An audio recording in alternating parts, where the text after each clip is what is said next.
د اسلام ستر سالارا زمون خوږ پیغمبرا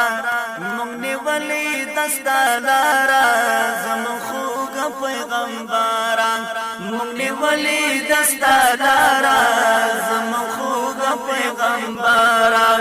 مونږ نیولې دستالارا ستاره تک سرا ناشوا بوتخانو کی زلزلې شوي د توحید دیوارو خانه د ژوندون خوږې شیبې شوي. الله دې موږ راضي او خوشاله شي. تاسو معلومه ده چې دا درس د سنن ابي داود دی او سنن ابي داود کتاب الفرائض شروع دي پر اته ابواب بیان شوي دي. نننه باب دی نحم د کتاب الفرائض. الحمد لله وحده والصلاة والسلام على من لا نبي بعده وعلى آله وصحبه أجمعين. أما بعد فإن خير الحديث كتاب الله وخير الحديث هدي محمد صلى الله عليه وسلم وشر الأمور محدثاتها وكل محدثة بدعة وكل بدعة ضلالة وكل ضلالة في النار. بسم الله الرحمن الرحيم. باب ميراث ابن الملاعنة. باب ميراث ابن الملاعنة. باب د بیان د میراث د بچی د هغې زنانه چې هغه د خاوند نه جدا کړی شوي په لعان سره. ملاعنه هغه زنانه ته ویل کېږي چې د خاوند سره لعان وکړي او د خاوند نه په لعان سره جدا کړی شي. یعنې خاوند انکار وکړي د دې نه چې دا بچی زمانه نه دی، دا د غیر نه دی او خاوند شهود او ګواهان نه لري. شریعت دا دی چې ښځه خاوند به لعان وکړي او تفصیل د هغې لعان به انشاءالله کتاب النکاح کې د لعان تفسیر بیان کړل شوی دی چې لعان څه ته ویل کېږي او د هغې وضاحت کتاب النکاح کې شوی دی. وبه قال حدثنا ابراهيم موسى الرازي وحدثنا محمد بن حرب حدثنا عمر بن عروبة بن التغلبي عن عبد الواحد بن عبد الله النصري عن واصل بن أتباع النبي صلى الله عليه وسلم. شمیره د حدیث د 2903 رسول الله صلی الله علیه وسلم فرمایي المرأة تحرز ثلاث مواريث.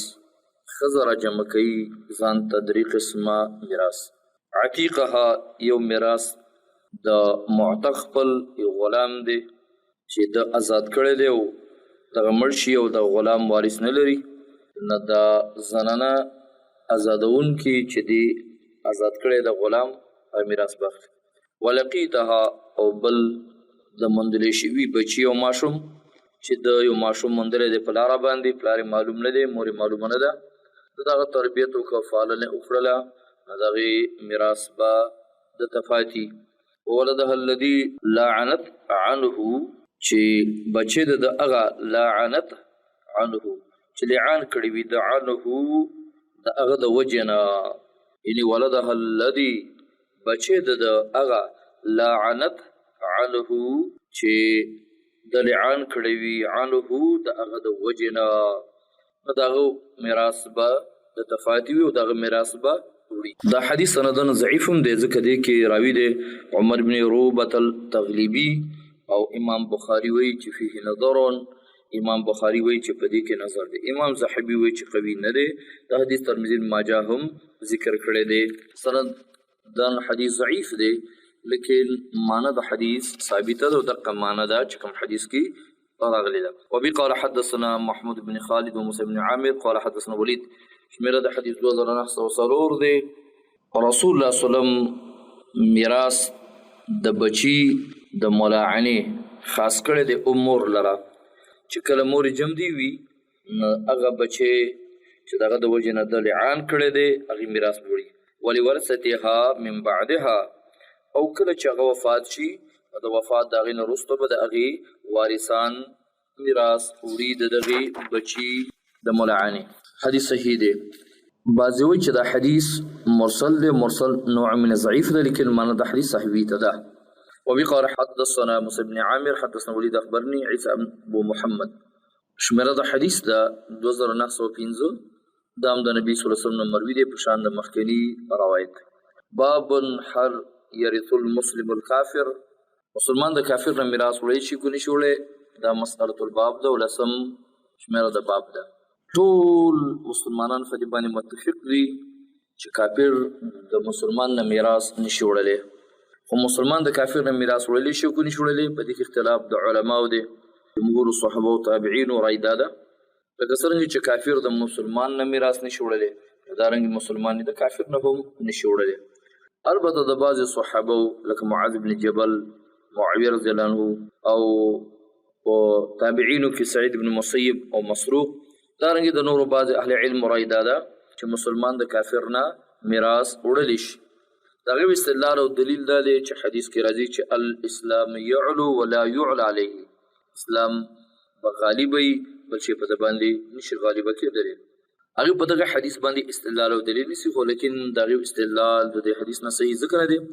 چې مقصود په حدیث کې فضیلت د اسلام دی په نورو ادیانو باندې. اسلام غالبه دی په نورو باندې او غالبه کېږي به. په دغه کې مقصود میراث بیان او وضاحت نه دی. جمهور علماو دلیل دغه حدیث الباب دی چې لا یرث المسلم الکافره، چې مسلمان د کافر نه میراث نشي وړلی او نه کافر د مسلمان نه میراث وړلی شي. اما چې مرتد دی په دې کې هم اتفاق دی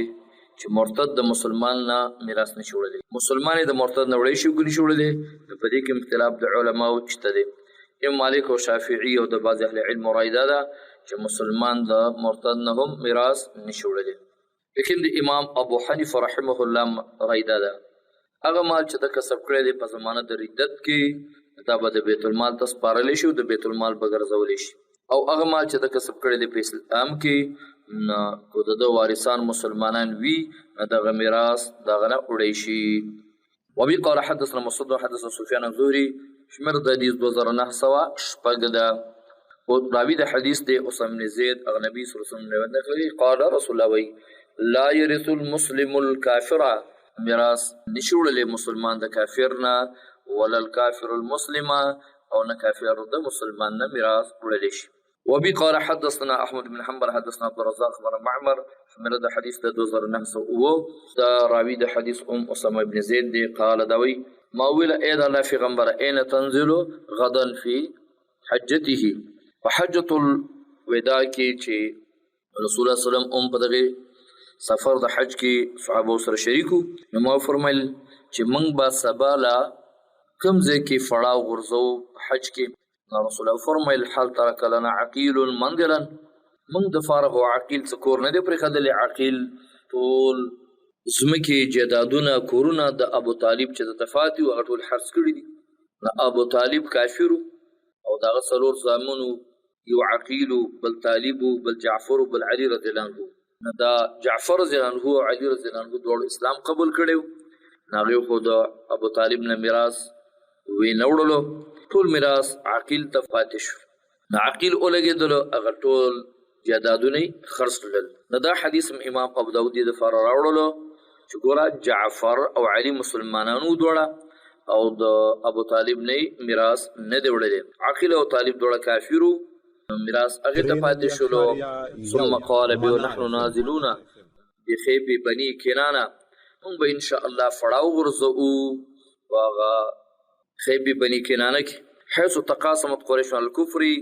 کله چې قسمونه هغه ځای دی چې کله قسمونه کړي په دغه ځای کې قریشو په کفر باندې، یعنی المحسب چې محسب دی، یعنی تمام قریش راجمع شولو د بنو هاشم خلاف او قسمونه وکړل، معاهده وکړلې چې موږ به دیو سره غم او خادي نه کوو. وذاک ان بني کنانه حالفت قریشا على بني هاشم، چې بني کنانه قسمونه ورلل قریشو لره په دې باندې چې تاسو به د بنو هاشم سره الله يناکحوهم، دیو به د بنو هاشم سره نکاح نه کوي، نو ور باندې به خرڅول اخستل کوي، ټول معاملات به ورسه پرېږدي او نه به وله زیور کوي. نو ټول قریش په دې باندې اتفاق وکړلو چې بني هاشم او بني مطلب د مکې نه به شړلی شي. بني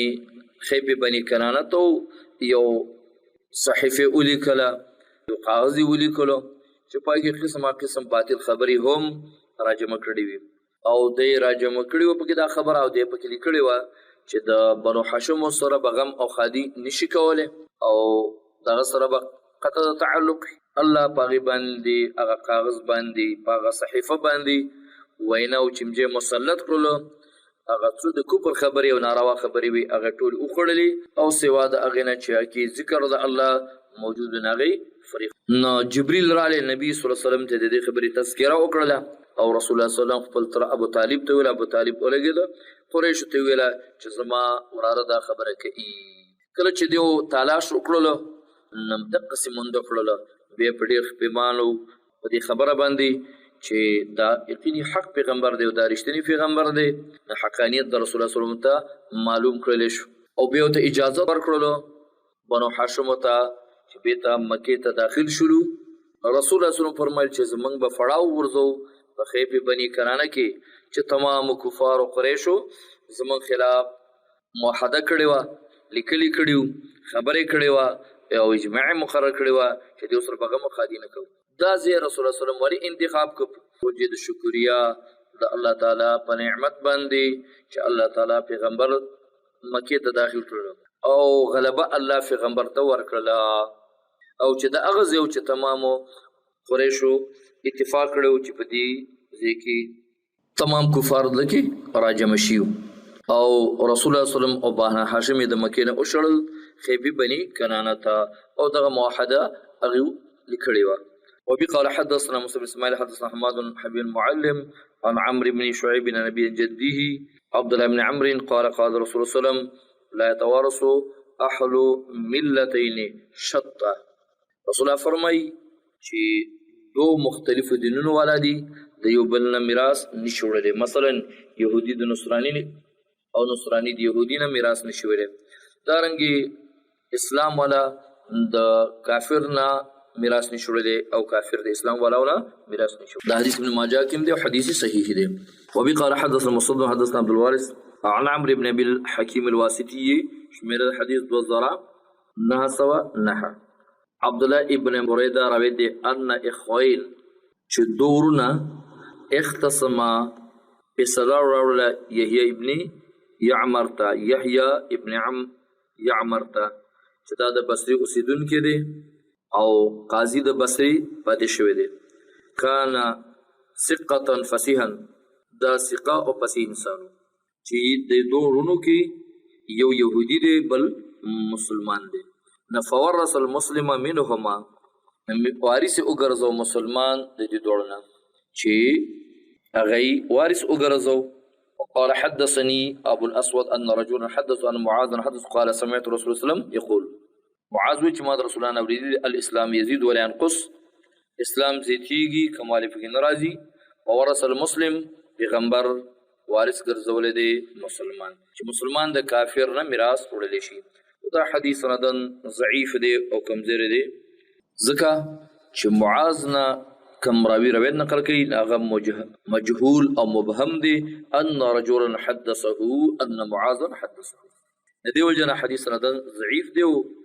راجی قول دا دی چې مسلمان د کافر نه میراث نشي وړلی وبي قال حدثنا مسدد حدثنا ابن سعيد بن شعبان عن عمرو بن ابي حكيم شمر د حديث 2909 ان معاذا اتي بميراث اليهودي معاذ تا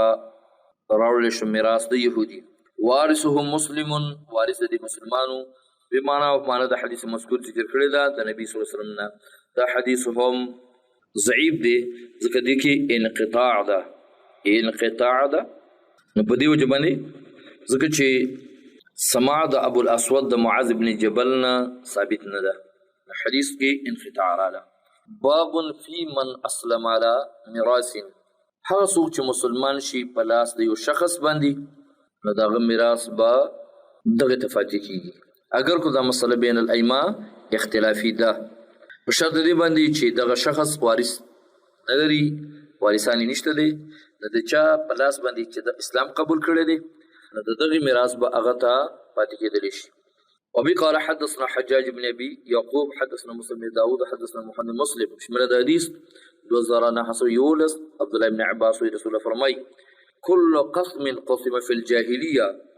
هر مال چې تقسیم کړی شوی دی په زمانه د جاهلیت کې نه بهوالا ما قسم له نو دا به پاتې کېدلی شي په هغه طریقه باندې چې په کومه طریقه باندې تقسیم کړی شوی دی كل قسم ادركه الاسلام هر هغه مال چې لاندې کې هغه لره اسلام نه په هو علا قسم الاسلامي هغه به برابر په تقسیم د دستور مطابق د اسلام په هو علا قسم الاسلام هغه به تقسیمول شي موافق د دستور د اسلام. حدیث صحیح واخرج ابن ماجه. باب فی الولاء باب د په بیان د ولا. ولا میراث د معتق ته ویل کیږي. یو سړی ولګي د یو غلامي آزاد کړل، هغه غلام مړ شو او دغه وارث نشته دی، نه دغه غلام معتق مال به معتق تفادي یا دغه رنګي معتق چې آزادون کې مړ شو وارثان نه لري، نه دغه معتق او آزادون کې میراث به معتق او غلام ته پاتې چې کوم غلام د آزاد کړي دی. باب فی الولاء باب د ولایت. وبي قال حدثنا قتيبة بن سعيد قال قرئ على مالك وانا حاضر قال مالك عرض علي نافع ابن عمر شمر د حدیث د 2912. قتيبة بن سعيد وی چې رسول الله شو مالک باندې ز حاضرما مالک وی عرض علي نافع پیش په ما باندې نافع چاروي د ابن عمر نه ان عائشه رضی الله عنها عائشه رضی الله عنها چې مسلمانانو مورده ارادت اراده وکړه ان تشتري جاریه چې واهلی وینځه چې آزاد کی اغیلرا فقال اهلها ویلا مالکانو د وینځي دا وینځه خرڅو تا باندې خو په شرط دی باندې ان ولا هلنا چې ولاد دی نه دغه وینځي تی ویلا چې خرڅو مونږ ته په دغه عائشې باندې خو په شرط دی باندې ان ولاها لنا چې د دې ولا د بزمنګي د دغه میراث ولا بزمنګي. فذكرت عائشه ذلك ذکر کو عائشې د خبرې پیغمبر ته رسول الله يمنعك ذلك نه منکې تعالی را دغه شرط لګول دی فان الولا لمن اعتق ذک ولا د هغه چا ده چې آزاد کړی. وبي قال حدثنا عثمان بن شيبه حدثنا وكيع بن جراح شمیر د حدیث 2914. عائشہ رضی الله فرمای چې رسول الله صلی الله علیه وسلم فرمایلی الولا لمن اعطى الثمن ولا او میراث د آزاد شوی غلام د آزاد شوی وینځي د هغه چا دی اعطى الثمن چې قیمت د هغه ورکړی وي ولي النعمت او دانس دی شوی هغه نعمتین د غلام هغه آزاد کړی وي میراث با هغه اخلي. وبي قال حدثنا عبد الله بن عمرو بن ابي الحجاج ابو معمر حدثنا عبد الوارث شمر د حدیث د 2914. ابا ابن حذيفه تزوج امراه ابا چې زوی د حذيفه تزوج امراه د نکاح وکړه د یو زنانه سره فولد له ثلاث غلمه دغه زنانه د دینه درې ماشومان وکړل شو. فماتت امهم مور مړه شو د دیو فورثوها دیو میراث واخستو داغینا رباها کورونو زمکی داغی وولا موالیها او میراث د غلامانو داغی. وکان عمرو بن عاص عصبه بنيها هو عمرو بن عاص عصبه د زامنو دغی فاخرجهم ویستل دیول د شام ته فماتو طاعون بیماری شروع بس په شام کې مړ شو. طالع عمرو بن عاص وما تا مولا لها مړ شو آزاد شو دا غلام دغی وینځي وترک مالا له او پرې خد مال پل فخاصمه اخوتها الى عمر بن خطاب جګړه جوړه کړله د عمرو بن عاص سره ورونو دغه زنانه او فیصله ویل عمر بن خطاب ته فقال عمر ولا عمر رضی الله عنه رسول الله فرمای ما احرز الولد او الوالد هغه چې جمع کړي وي ولد یا والد په هو لعصبته وی بدا د عصبو دغه لرا من کان ارسوچ قال دوی فكتب له كتابا ویلکو عمر رضی الله عنه د عمرو بن عاص دفاره یو خط پیچ پای کې شهادت د عبدالرحمن بن عوف د زید بن ثابت او د بل کسو. فلما استخلف عبد الملك کله چې خلیفہ جوړ عبد الملك اختصموا الى هشام بن اسماعیل دیو په سره راوړله او هشام اسماعیل ته اسماعیل ابن هشام ته به دغه فیصله هشام اسماعیل وړاندې کړ دیو فیصله عبد الملك ته فقال عبد الملك ولا هذا من قضاء الذي ما كنت اراه دا فیصله د هغه فیصلونه ده چې مالی دري واغی لره. قال دا فخذل نبی کتابي موږ فیصله په غلیق د عمر بن خطاب ونحن فيه ومن يبغي کې الى الساعه ترى قیامت پورې. یعنی دینه معلومه شولا چې وارث د آزاد شده غلام نه عصبه د میت با دغه مال اخلي، چې عصبه د میت مال به اخلي د غلام د دغه میت. عصبه د میت دی میراث به اخلي د غلام د دغه میت، او مامګانو تبا نشي ورکېدلې. وبي قال حدثنا ابو داود قال حدثنا ابو سلمة قال حدثنا ماد من قال الناس خلق احمد لګي په عمرو بن شعيبه في هذا الحديث قال ابو داود وي دغه سره روایت دی د بکر عمر او عثمان نه خلاف دی حدیث، روایت نقل دی د خلاف دی حدیث د بکر عمر او عثمان نه، الا انه روا خلق علي بن طالب نه پشان دغه مذکور حدیث روایت نقل شوی دی. باب في الرجل يسلم على يد الرجل، باب دی په بیان د غسړي کې چې اسلام راوړي پلاس دی وسړي، یو سړي اسلام قبول کو پلاس د یو شخص باندې، او دغه شخص چې اسلام د راوړی دی دغه وارثان مارثان نشته دی، نه دغه د چا پلاس باندې چې اسلام قبول کړی دی دا ډیر لائق دی د ټولو خلکو نه، او مرد د سره هم او په ژوند د سره هم. باب في الرجل، باب د بیان د سړي کې یسلم علی ید الرجل چې اسلام قبول کی پلاس د یو سړي باندې. وبي قال حدثنا يزيد بن خالد بن موهب الرملي وهشام بن عمار 2914 شمال د حدیث ته. قال هشام نقل کې عن تميم الداري د تميم الداري انه قال يا رسول الله وقال يزيد ان تميما اقن تميم ویل اې د الله پیغمبر ما سنت في الرجل څه د حکم د شریعت په باره د هغه سړي کې یسلمو چې اسلام راوړي علی ید الرجل فلا جو سړي د مسلمانانو. قال فرمای رسول هو اول الناس، دا شخص چې د پلاس باندې د اسلام قبول کړي دی ډیر نږدې دی د خلکو نه بمحیاه و جند د سرا او مماته او په مرد د سرا. یعنی د حدیث دا معلومه شولا چې پلاس باندې چې اسلام راوړو هغه مړ شو او دا وارثان نه لري، دغه شخص چې دغه پلاس باندې اسلام قبول کړي دی میراث به هغه اخلي، میراث به هغه ته. باب فی بیع الولاء، باب دی په بیان د بیع د ولا کې. بیع الولاء، بیع د ولا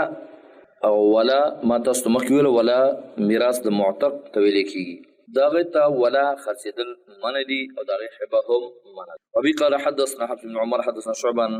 عبد الله بن دينار عن من عمر حمد وزرنا حسب ولس قال دا وين رسول الله صلى الله عليه وسلم منع عن بيع الولاء د خرڅولو د ولا نوان هبته او د هبې د اغینا. رسول الله صلی الله علیه وسلم منع کړی دا د خرڅولو د ولا وان هبته او د هبې د ولا نه، حدیث صحیح بخاری کې شته. باب فی المولود یستحل ثم يموت، پړسم باب د کتاب الفرائض. مقصد باب دا دی یو ماشوم نوې پیدا شو اواز یو کو وفات شو نه دا وارث ګرځیدلی شي. وبي قال حدثنا مسلم معاذ حدثنا عبد العلاء حدثنا محمد بن اسحاق عن يزيد بن عبد الله بن قسيد عن ابي هريره النبي صلى الله عليه وسلم قال اذا استحل المولود،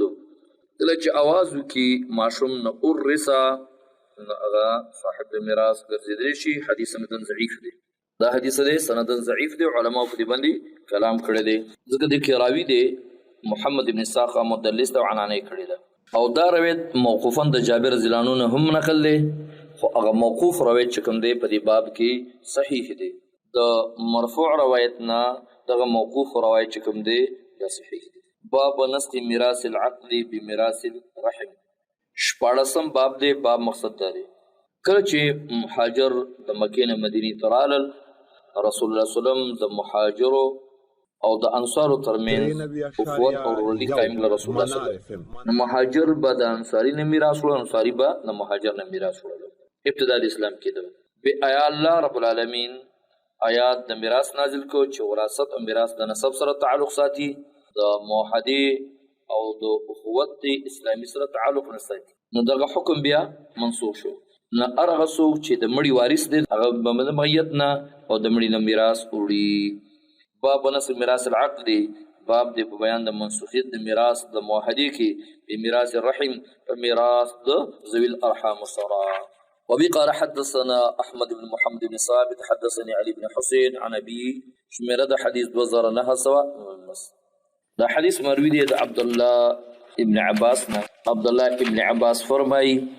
قال وي والذين عقدت ايمانكم فآتوهم نصيبهم دا آیات چې والذین آکسان عقدت ایمانکم چې تړل د قسمونو کړی دي تاسو سره فآتوهم نصیبهم ورکې دیوتا برخه د دیو کان الرجل یحالف الرجل موحده به وکړه د سړي سره حلف د دوستانی به وکړلو لیس بینهم نسب نوبا منځ دیو کې نسب فیریسو احدهم الاخر میراث بړو یو دبلنه ونسخ ذلك الانفال منسوخ کو دیلرا آیات د سورۃ انفال الله تعالی فرمایي والارحام بعضهم اولى ببعض خاوندان د خپل ولی او خاوندان د رشتہ داری او نسب والا بعض دیونه اولا ډیر نږدې دي ببعض بایسرا په کتابنا فی حکم الله حکم د الله نو دی آیات نا معلوم شو چې والذین عقدت ایمانکم آیات منسوخ شوی وفي قال حدثنا حارون بن عبد الله حدثنا ابو اسامه شمل د حدیث 2009 عبد الله ابن عباس وی فبارد دي قول الله تعالی چې والذین عقدت ایمانکم فآتوهم نصیبهم قال دا كان المهاجرون ومهاجر حين قدموا المدینه کله چې دیو مکینه مدینی ترالل نو رسول انصارا دون زوی رحمهم دی مهاجر با میراث وړو د انصارنا نه داغي رشتہ دار او خپلوانو ولی للاخوه التي تجد اغي اخوت او دور ولينا اخر رسول الله صلی الله علیه وسلم بینهم رسول الله صلی الله علیه وسلم د دې ترمنځ هغه اخوت قائم کړي ان قال عبد الله بن عباس كان المهاجرون ومهاجر حين قدموا المدينه کله چې مدینه رال تورثوا الانصار دیو میراث وړو د انصارنا دون ذوی رحمه سوا د هغه رشتہ دارو د دینه دغه چې د هغه اخوتنا چې رسول الله صلی الله علیه وسلم د دې ترمنځ قائم کړي فلما نظرت هذه الايه کله چې دا نازل شو ولکل جعلنا موالي مما ترك د هر کس لپاره ولکل د هر کس لپاره جعلنا ګرځي منګه موالي وارثان مما د هغه سنه ترک چاپی دي قال دوی نسختها منسوخ دی آیات درجه والذین عقدت ایمانکم فآتوهم نصیبهم نو ورکی دیوتا برخه دیو من النصر والنصیحه ورکی دیوتا برخه دیو من النصر امداد سروکا خیرخای ولا ولټوا عتیه ولا ورک وصیت مړی کړي هغه ورکول شي وقد ذهب الميراث او حکم د میراث ختم شو چې دیو بل میراث وړو هغه مسله ختم شو وبي قال حدثنا احمد بن حنبل وعبد العزيز بن يحيى شمر د دې 2009 داود ابن حسين وي كنت اقرا على ام سعد بنت ربيع ما لستل کول ومور د سعد لور د ربيده وكانت يتيمه او دا يتيمه بهجر ابي بكر فغيق د ابو بكر ما اولست د آیات والذين عقدت ايمانكم فقالت غيولا لا تقرأوا مولا والذين عقدت ايمانكم انما نزلت بابي بكر دسمول والذين عقدت يعني والذين عقدت فالف سري مولا لولي دسلول والذين عقدت بغير د الف نرولا انما نزلت لقلن دا نازل شوه دي فبارد ابو بکر او د زیدای کې چې عبدالرحمن د حين ابو الاسلام کرچی هغه انکار وکړ د اسلام نه عبدالرحمن فحلف ابو بکر قسم وکړلو ابو بکر الله يورثه چې د وارث نه ګرځي فلما اسلم هرکه چې هغه اسلام راوړلو نو حکم وکړ الله تعالی پیغمبر ته ان یؤتیه چې ورکی دته نصیبه برخه د هغه زاد عبدالعزیز زیات کړی د عبدالعزیز چې راوی د حدیث ته وما اسلم حتى حمل على الاسلام بالسيف اسلام نقبل ولو عبد الرحمن ترذيب حمل على الاسلام چې مجبور کړل شو قبل ولد اسلام باندې بالسيف بطوري سرا نقال ابو داود من قال اغه سوچوي عقدت نجعله حلفا وی ګرځو دلرا قسم کول ومن قال اغه سوچي عقدت جعله غزول حالفا قسم کون کې نداوي چې والصواب حق هغه حدیثه الحد چې لفظ د عاقدت دی چې تاسو یو بل سره معاهده کړی وي او یو بل سره قسم کړی وي په لفظ کې دا حدیث هم سندن ضعیف دی ځکه دی کې هم محمد بن اسحاق دی او مدلس دی. وبي قال حدثنا احمد بن محمد حدثنا علي بن مسلم شميره ده حديث ده 2922 عبد الله بن عباس وي والذين امنوا وهاجروا هغه کسان چې ایمان راوړل دي هجرت کړی دي والذين کسان چې ایمان راوړل دي ولم يهاجروا هجرت نه کړی ندوي فكان الاعرابي لا يرث المهاجر هغه سو باندې چې با میراث نه وړو د مهاجر نه او نه بددنه مهاجر میراث وړو فنسختها منسوخ دی لرا فقال اولو الارحام بعضهم اولا ببعض. مقصود د دې حدیث دا شو چې په دې آیات کې اشاره ده دیتا چې هغه مهاجر چې راغلي دي هجرت کړی دی مکې ته نبی صلی الله علیه وسلم د هغې د انصارو ترمنځ ورورولي قایم کړې وه چې کړې وه ورورولي قایم کړې وه نه هغه مهاجر به د انصارو نه میراث و هغه انصاري به د مهاجر نه میراث وړه او هغه څوک چې ایمان دې راوړی د هجرت یې نه دی کړی نه هغه د خپل قریب او نږدې مهاجر نه میراث نشي وړلی. هجرت سره دا مسله ختمه شوې وه هغې مهاجر نه به چا میراث وړو انصاري خو بیا دا حکم منسوخ کړلی شو په دې آیات سره چې اولو الارحام بعضهم اولا ببعض. دا د حدیث مقصد شو. باب فی الحلف باب دی په بیان د حلف کې حلف معنا موحده کول د یو بل سره موحده کول د همدردۍ او د یو بل سره د ورورولۍ موحده کول چې زه به ستا سره په غم او ښادۍ کې شرکت کوم دا په زمانه د جاهلیت کې هم وه او په اسلام کې دا هم جایز ده. البته په جاهلیت کې موحده د ظلم او د زیاتۍ هم وه چې یو بل سره موحده کوله چې زه به د سره په تمام چیزونو کې برخه اخلم که ستا د چا سره جنګ وي قتال وي که په جایزه کو به ناجایزه زه به ستا ملګرتیا کوم. دا قسم حلف اسلام رد کړی دی لیکن اسلام هغه قسم حلف تایید کړی دی چې د یو بل سره د همدردۍ تعاون وي امداد وي او د ظلم حلف هغه اسلام کې نشته. قال رسول الله فرمای لا حلف فی الاسلام نشته دی ظلمانه حلف په اسلام کې ایما حلف کان فی الجاهلیه کم حلف کوم موحده چې تاسو چې په زمانه د جاهلیت کې پرې شوې ده د همدردۍ د خیرخواهي لم یزده الاسلام نزیتی دغه اسلام الا شدتا مگر مضبوط واله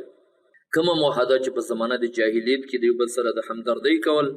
د تعاون او د نصرت کول د خیرخواهي کول د اسلام کې هم شته د اسلام دغه تایید کوي.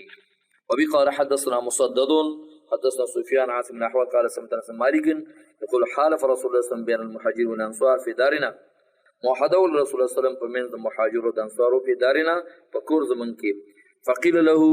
ویل شلو دتا الیس قال رسول الله صلى الله عليه وسلم یا رسول الله صلی الله علیه وسلم ویلی چې لا حلف فی الاسلام چې حلف په اسلام کې نشته فقال ولا حالف رسول الله صلی الله علیه وسلم موحده کړ د رسول الله صلی الله علیه وسلم د مهاجرو د انصارو په دارنا په کور زمن کې دو کرتی یا درې کرتی.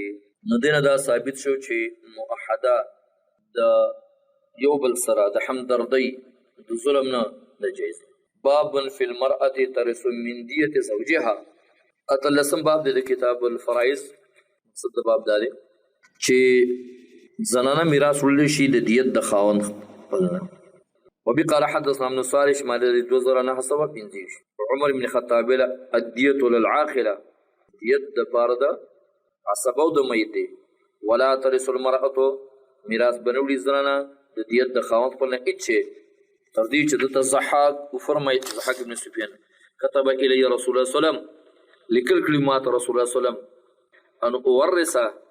امرأة اشیم الزبابیه من دیت زوجها ان اورث چې زه وارث وګرځوم خزه د اشیم الزبابی د دیت د خاوند خپلنه فرج عمر رضی الله عنه خپل خبرینا رجوع وکړه نو ان اورث امرأة اشیم الزبابیه نو ضحاک ابن سفیان فرمایل چې كتب الی رسول الله صلی الله علیه وسلم لیکل کلمات رسول الله صلی الله علیه وسلم ان اورث امرأة اشیم چې وارث وګرځوم خزه د اشیم الزبابی من دیت زوجها د دیت د خاوند خپلنا فرج عمر عمر دا غینا رجوع فتوی خپل پرې خزر. قال احمد الصالح حدثنا عبد الرزاق بهذا الحديث. احمد صالح چې بیان کړی مونږ ته عبد الرزاق دا حدیث د معمر اخری زهري نقلی د سید وقال فيه كان النبي صلى الله عليه وسلم والنبي صلى الله عليه وسلم استعمله چې عامل مخرج کړو زحاق ابن سفیان لرا على الاعراب په باندې چینو باندې یو باب بیان کړل شو باب فی من اسلم على میراث. یو رسم باب دی باب فی من اسلم على میراث. یو رسم باب دی د کتاب الفرائض. دغه باب مقصد داو هغه سوچ اسلام قبول کی مخکې د تقسیم د میراث نه ای په میراث کې بد د برخوي او کني نو حدیث الباب نه مسله معلومه شوله چې هغه مال چې تقسیم شوی په جاهلیت کې هغه به دغه څه پرې خدل شي او کوم مال چې دراګیر کړلو په حالات د اسلام کې او تقسیم شوی نه دی هغه د اسلام دستور مطابق به تقسیم ولې شي. سبحانك اللهم وبحمدك اشهد ان لا اله الا انت استغفرك واتوب اليك. تبعزنا توفیرنا د ټول ورکړل دنیا نا د سپرلی رنگین سحر شومړې د شرکت شکدې شوې په نبیانو کې سردار زمون خوږ پیغمبر مونږ ولی دستلار زمون